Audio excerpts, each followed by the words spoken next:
Hello and welcome. My name is Adam Thompson. I am a EMS educator, paramedic professor at Edison State College out of Southwest Florida. And I'm going to go through the quick presentation of EMS history. So let's go ahead and get started. In the 1800s, which was a long time ago, over 200 years ago, Napoleon actually designated a vehicle with an attendant to care for battlefield injuries during war. And this was really one of the first accounts of using any sort of ambulance type system to move ill or injured people. Okay? And what's very interesting about that, obviously you have a picture of Napoleon here in a very famous painting atop a horse. But the guy below Napoleon there, Dominique Jean Larrey, and I hope I'm pronouncing that correctly. I'm not French, so my accent might be a little bit off. But he's a pretty interesting character. He grew up, his parents were so poor that he actually obtained his preliminary education through the kindness of the village priest. After his father died when he was about 13 years old, he went to live with his uncle, which kind of shaped his career because his uncle, Alexis Larrey, was a very successful surgeon. And then at the age of 21, after studying and serving as his uncle's sort of surgical apprentice for 6 years, Dominique went to Paris, where he studied under Antoine Louis and Pierre-Joseph Dassault, who were the chief of surgery. He learned a lot, and the later really taught him a lot about wound debridement, which would help him later on. In 1787, after a brilliant competitive examination, he was appointed surgeon to the Royal Navy, and he actually served on a cruise to North American waters where he visited Newfoundland as a surgeon. But he soon had to resign because he was getting very seasick while doing so. Obviously, he couldn't take the choppy waters on the big ship. But not long after that, he started serving in the army back in Paris, and Larrey met Napoleon Bonaparte, who was the commander of an artillery brigade at the time. So he started seeing things as being in the army as a surgeon with his medical background. He started noticing the shortcomings of the organization of battlefield victims and how they would die before they could receive any medical assistance at all. So he started thinking we need to have a way of either bringing the medicine to them or bringing them to the medicine. So he suggested the introduction of ambulances volantes. And I don't know if I'm saying that correctly, but it translates to flying ambulance. And the flying ambulances were actually horse-drawn wagons that collected and carried the wounded from the battlefield to base hospitals. The whole system consisted of transporting and a little bit of medical supplies and a whole lot of supporting personnel, which included a doctor, a quartermaster, non-commissioned officer, a drummer boy who carried the bandages, and then 24 entrymen. So it was a pretty big EMS system, especially being the only one at the time. From the flying ambulances, they were always present with the avant-garde of the army, and even tended to the wounded of the battlefield, even under fire. And not only the wounded soldiers from the French side, but of the opposing side as well. And that was a noble concept that ended up surviving to modern times in the form of the Red Cross. So he would actually treat not only the soldiers for the army which he served, but also the victims that were his opponent. Okay, so that was Dominique Jean Larrey. Moving on to 1860, that's sort of when we had the first medic ambulance combination used in the United States. It was for the military.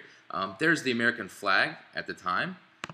Moving on from that, shortly after, we started having the first civilian ambulances. In 1865, the commercial hospital in Cincinnati, Ohio, started the first civilian ambulance. And then 4 years after that, in Bellevue, New York, at the Bellevue Hospital, they started the first ambulance service. And that's a picture, sort of a rendering of what it looked like at the time. It was a horse-drawn wagon. And it was the quickest way at the time to get people from wherever they were sick or injured to the hospital. So it was, a very progressive concept, and it changed a lot of things, really shaped who we are today. In 1899, so what is that, 30 years later, the first vehicle-type ambulances were used in Chicago at the Michael Reese Hospital. Okay, and those ambulances topped out at a super fast 16 miles per hour. kind of crazy thinking about it now, but that was really the fastest mode of transportation at the time. That was getting people to the hospital way faster than they were used to. Okay, so it was probably saving a lot of lives, especially those patients that we think about today that really benefit from rapid transport, the traumatic victims, the patients that need surgery rapidly. You know, those patients probably were saved a lot more often due to implementing vehicles. In 1926, fire departments started noticing the need for EMS, and they said, why don't we do this? We're already kind of in the field, we're out there, we're providing rescue services. So the Phoenix Fire Department added services similar to modern-day EMS at that time. And the Phoenix Fire Department, to this day, is still one of the most progressive fire departments out there with implementing training and being looked at as a model by many of the other fire departments. So back in 1928, this guy, Julian Stanley, started the Roanoke Lifesaving Crew, okay, out of Roanoke, Virginia.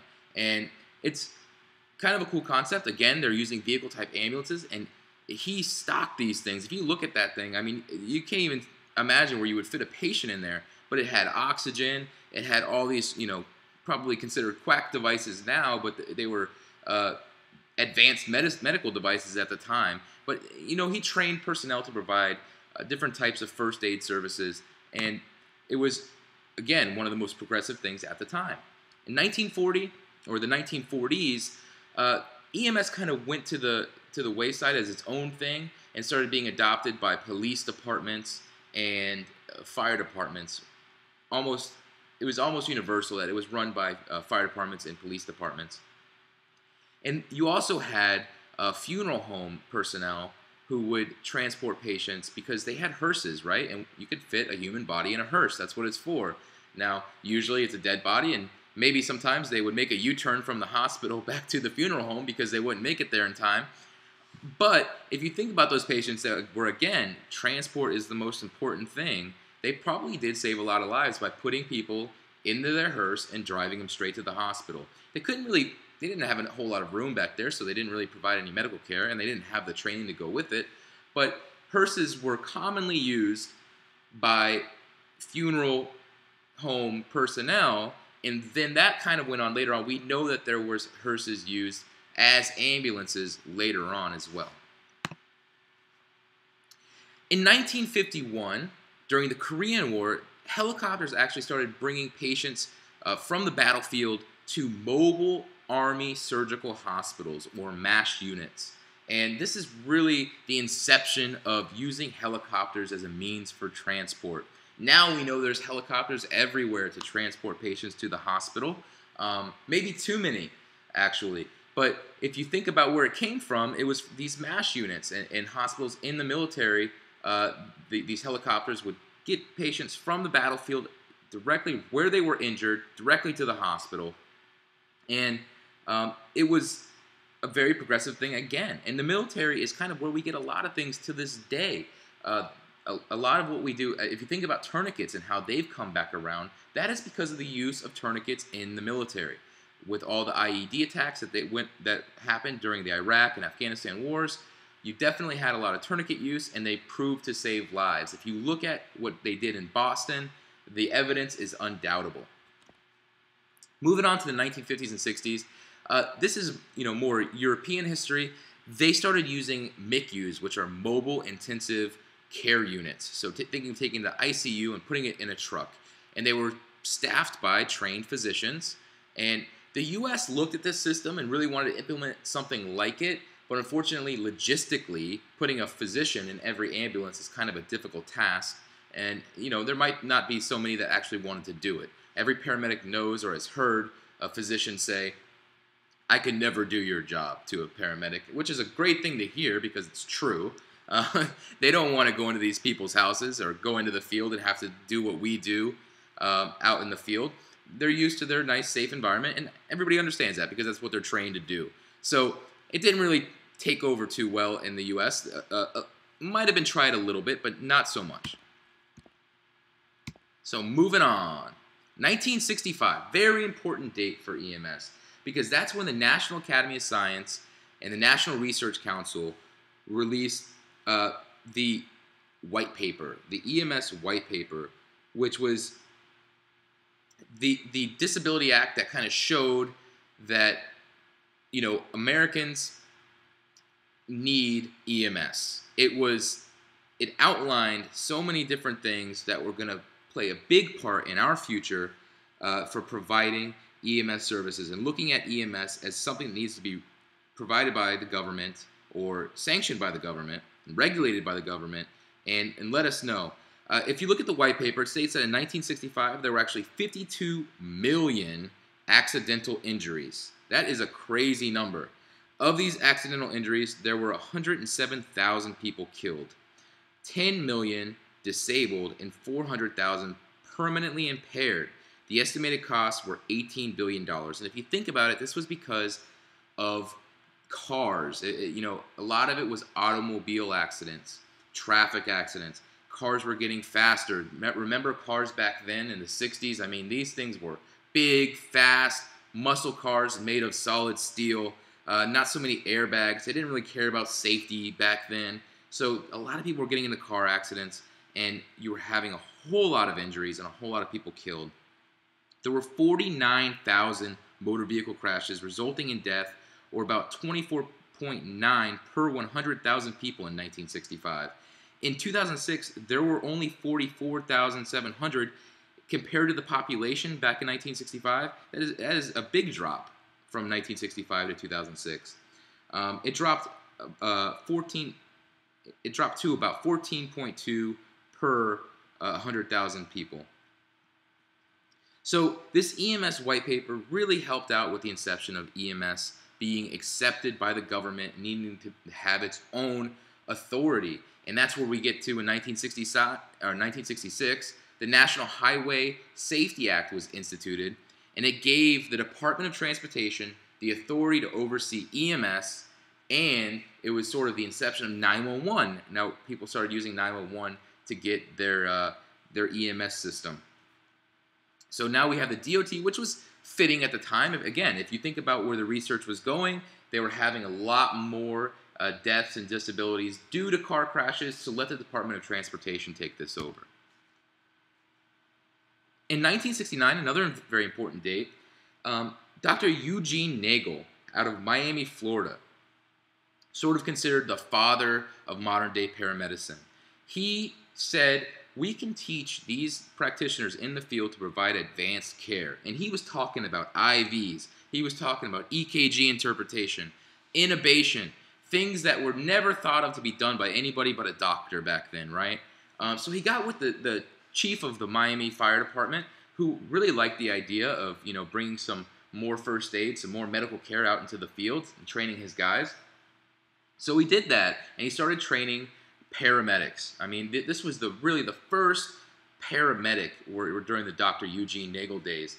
And so he trained these guys, you know, to provide advanced care. He actually created, and this is way before his time, if you think about it, he created these EKGs that could transmit to the receiving facilities.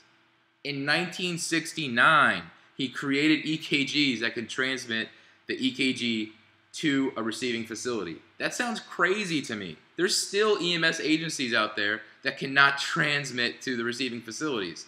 I mean, that is a gold standard thing. Now, I don't know how he did it. I don't know if it came out with a great interpretation, a quality, or anything like that. But he was on the right track. I mean, this guy knew what he was doing and provided so many things that helped progress EMS.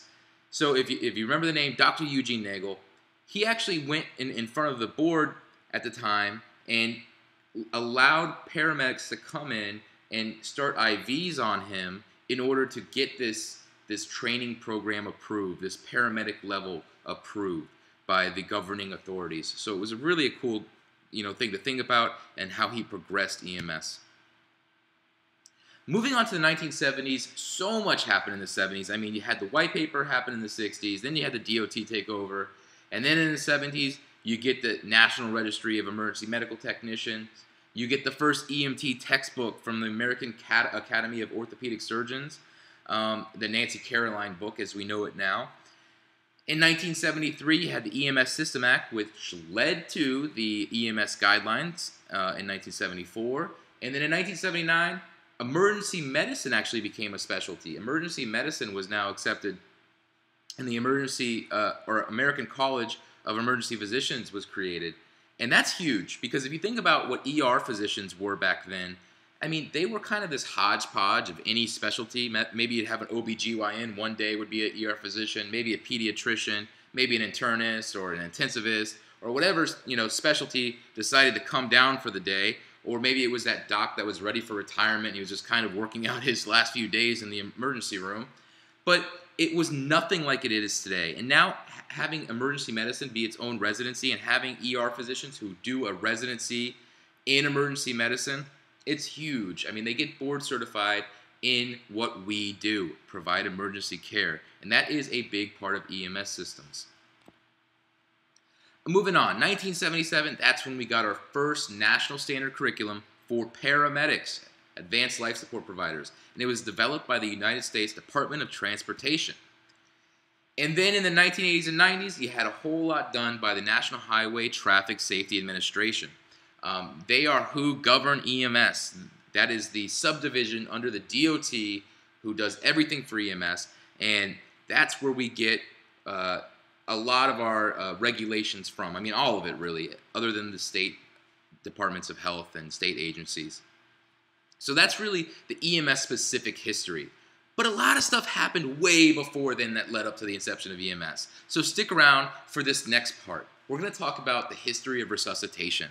Okay? In 3000 BC, there were actually Mayan hieroglyphics and Peruvian Incas performed resuscitation by rectal fumigation. And that is exactly what it sounds like. They would blow smoke into people's rectums. All right? And that might be where you get the phrase, pardon my French, don't blow smoke up my ass. That's where it comes from rectal fumigation, attempts to revive people who were dead or in cardiac arrest. And hopefully they weren't just playing dead, because that would be a rude way to wake up. In 896 BC, you have the first description of a successful resuscitation recounted in the Bible. In the Book of Kings, it has its description. I'm not going to read this whole thing to you, but a boy kind of went into cardiac arrest. Somebody laid down on top of him, put their hands on their hands, their mouth on their mouth. They walked up and down the room, came back, mounted him, bent over, and the boy sneezed 7 times, got up, opened his eyes, and he was saved. So that's in the Bible. Not to get too religious in this discussion, whether you believe it or not, that's the first description of a successful resuscitation. All right, moving on to 500 to 1500 AD. In 1000 AD, the first experimental intubation was actually performed by a Muslim philosopher and physician. And I'm not going to try to pronounce that name, but that's when you had the first experimental intubation. And I kind of picture this, really crude, maybe wooden device being shoved down the trachea of some horrible victim, maybe a cadaver, hopefully. During the early ages, you had things tried. One thing was the heat method. The heat method was they would actually notice that people, when they died, they became cold. We know that's true, right? When somebody dies, they lose all their body heat, they become cold. So they kind of associated heat with life. And they thought, well, if we keep them warm, we'll keep them with life. So they would put hot ashes over the bodies of dead victims and try to revive them. They also attempted flagellation. So if you were unfortunate enough to die in front of these people in the early ages, they would, beat the snot out of you with some sticks and try to revive you. Maybe they'd whip you a little bit. Again, you don't want to play dead in front of these people, because you're not going to end up a happy camper. In 1530, you had the Bellows Method. It was not uncommon to use a bellows from a fireplace to blow smoke into the mouth of somebody that wasn't breathing. And this, if you think about it, kind of led to the creation of a BVM. I mean, they were effectively ventilating somebody, whether they were putting smoke into them or not. Unfortunately, they didn't really understand, the airway anatomy and the fact that you have to kind of extend the head a little bit, do the head tilt chin lift and get that ventilation to be effective. But at least they were trying, and they were doing things a lot better than rectal fumigation, that's for sure. In 1710, rectal fumigation came back. This thing was tried numerous times.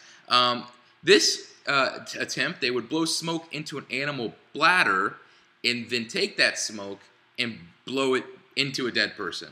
I don't think this was effective, but for some reason, it came back. They weren't really practicing evidence-based medicine back then. In 1740, you kind of have the first account of mouth-to-mouth being recommended. It was the Paris Academy of Science that officially recommended mouth-to-mouth for the resuscitation of drowning victims. Because much like car crashes led to, the progression of EMS, drowning led to the progression of resuscitation, because drowning was one of the leading causes of unexpected death back then. In 1770, you had things tried for these drowning victims, and the England's Royal Humane Society and the Dutch Society of Recovery of Drowned Persons sort of had very similar recommendations for these people. So one of them was bloodletting. They would let these people bleed out, thinking that, if they're sick, let's get rid of that sickness by getting all their blood out of them. Unfortunately, they probably exsanguinated a few people and, causing hypovolemic shock, and I don't think that they would live too long after that, back then, where you can't really give them any kind of transfusion. But they also would try something called the inversion method, where lifeguards would grab the drowning victim, pull them out of the water, get them over to their lifeguard tower, tie them around the ankles, throw the rope over their lifeguard tower, and then hang them upside down in an effort to resuscitate them. So that was 1770, and now in 1773, you have the first description of the Barrow Method. And this is where they would take somebody and they would actually throw them over a big old wine barrel and kind of roll them back and forth by grabbing their feet and pulling on them, back and forth. And this kind of caused a pseudo chest compression in a way. I don't know if it was effective. I mean, they were sort of providing chest compressions. I don't know how many compressions you could get in per minute by doing this. But it's kind of an interesting thing, interesting attempt to use a wine barrel to provide resuscitation. In 1778, defibrillation was first suggested. Goodwin and Kite deduced that asphyxia causes the heart to stop. So they suggested, why don't we just shock this thing back? Let's get it beating again. So they first suggested defibrillation back in 1778. In 1803, the Russians were well ahead of their time, and they suggested hypothermia, inducing hypothermia. They would cover the patient in snow and ice. Unfortunately, they would forget what we now know is the most vital organ to keep cold. They would cover the entire body except for the head. So they'd leave the brain out of the snow. And we know now that when we're providing induced hypothermia, we do want that brain to be chilled because we're trying to slow down cellular metabolism and cellular necrosis.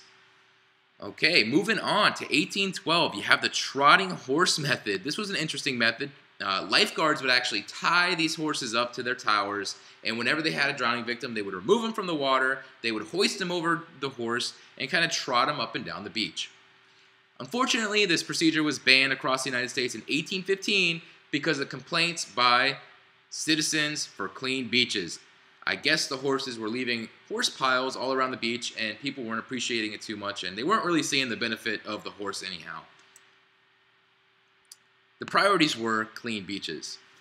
1858, you had the Silvestre Method, and this is kind of, one of the first examples of a chest compression. They would lift the patient's hands up and then push them down against their chest in an attempt to resuscitate the patient. I don't know how much pressure they were providing on the chest. I just know it says that they pressed their hands against the chest. So maybe there was a little bit of a chest compression there. I don't expect that this was too effective. But in 1858, that was your Silvestre Method. In 1891, you have the first modern chest compressions. What we talk about when we talk about chest compressions. Dr. Frederick Maas performed the first equivocally documented chest compression in humans. Now, I don't think he went very far with that because it wasn't until much later where you had real CPR. So he was actually the first one to perform it, but I don't think he provided any recommendations or any kind of science to back it. In 1911, if you were to look in a Boy Scout handbook from that time, you would find a method to resuscitate people where you would lie the victim prone with their head to the side, and I think you kind of pushed on their back a little bit and provided some mouth-to-mouth resuscitation. It wasn't an effective method. Either way, it was used in an old episode of Lassie to resuscitate someone in one of those TV shows. In 1927, this isn't really resuscitation specific, but it's an interesting fact. Willem Einthoven, the creator of the first EKG called the string galvanometer, won the Nobel Prize in Physiology or Medicine. And I always feel like this picture is very interesting because could you imagine lugging that EKG machine around in an ambulance? I mean, think of how far that thing has come. Either way, if you look at him, he's got both his hands and his left foot immersed in water. And from doing that, he created leads 1, 2, and 3. And those are called the limb leads still to this day. And you can see why. I mean, they're created by using the upper extremities and the lower left leg. So Willem Einthoven, at that time, won the Nobel Prize for creating the first EKG. In 1932, you had the Holger-Nielsen method, where you would lay the patient prone, hands under, almost like they're taking a nap, hands under their head, and you would lift their elbows in an effort to resuscitate them. So you would lift their elbows and then push on their back, and lift their elbows and push on their back. And I don't think it was too effective. It may be providing some sort of compression to the chest, but that was the Holger-Nielsen method. In 1947, you had the first successful defibrillation. So that first recommendation to defibrillate happened years prior, but you finally had it happen. So they defibrillated the heart, and it was successful. In 1956, Dr. Elin and Dr. Safer developed mouth-to-mouth resuscitation that was now a truly accepted procedure to be performed. The U.S. military adopted it. That picture there to the right is actually a very, very famous picture taken. It was a New York City line worker. It's called the Kiss of Life picture. And this man actually resuscitated his buddy that was shocked by a high voltage line through the use of mouth-to-mouth. Around the same time, Johns Hopkins actually developed the first portable defibrillator, which is super important if you think about EMS, and what we need as far as portability. We need these devices to be very mobile. In 1960, the closed chest cardiac massage was the next major step in resuscitation, and it was introduced by Dr. Couwenhoven. Okay, and interesting enough, Dr. Couwenhoven, all right, combined with what we just learned about mouth-to-mouth, there's different recounts of how this happened. One of them includes a fire chief that went to one educational facility and spoke with Dr. Elin and Dr. Safer. Then, he talked to Dr. Couwenhoven and his crew and put the evidence together of both, and that's kind of where CPR was developed. But if you think about it, I mean, you have the closed chest cardiac massage, which is what we now know as a chest compression, and you had mouth-to-mouth. That's where CPR comes from. So, using all of that data, in 1972, you had a whole lot happen. You had Leonard Cobb. He held the world's first mass citizen training in CPR in Seattle, Washington. He called it Medic 2, as opposed to Medic 1, which we know is the Seattle EMS system. He helped train over 100,000 people the first 2 years of the program. During the Vietnam War, the U.S. Army introduced CPR to the people for the first time. And then in 1973, the American Red Cross and the American Heart Association began a big campaign to teach the American population this method. And we know they're still doing that to this day. The American Heart Association probably tops everybody else in providing CPR education. And that was the history of CPR. And this is our Star of Life. And this symbol is actually meant to stand for something. Each point stands for detection, response, reporting, on-scene care, care in transit, and transfer to definitive care. It was created by the National Highway Traffic Safety Administration. I believe it was around 1970. They used to use an orange cross on ambulances, and the American Red Cross felt that that was kind of too close to what they use with their Red Cross. So we had to come up with something new. So they took the rod of Asclepius, which is the true medical symbol, not the other one that's commonly used, caduceus, but Asclepius. Okay, so you had the rod of Asclepius with the snake, and you have this 6-point star we now know as the Star of Life. And that is my presentation. I am now done. I hope you enjoyed it. Watch it, show it to others, share it with others, leave me a comment, and have a good day.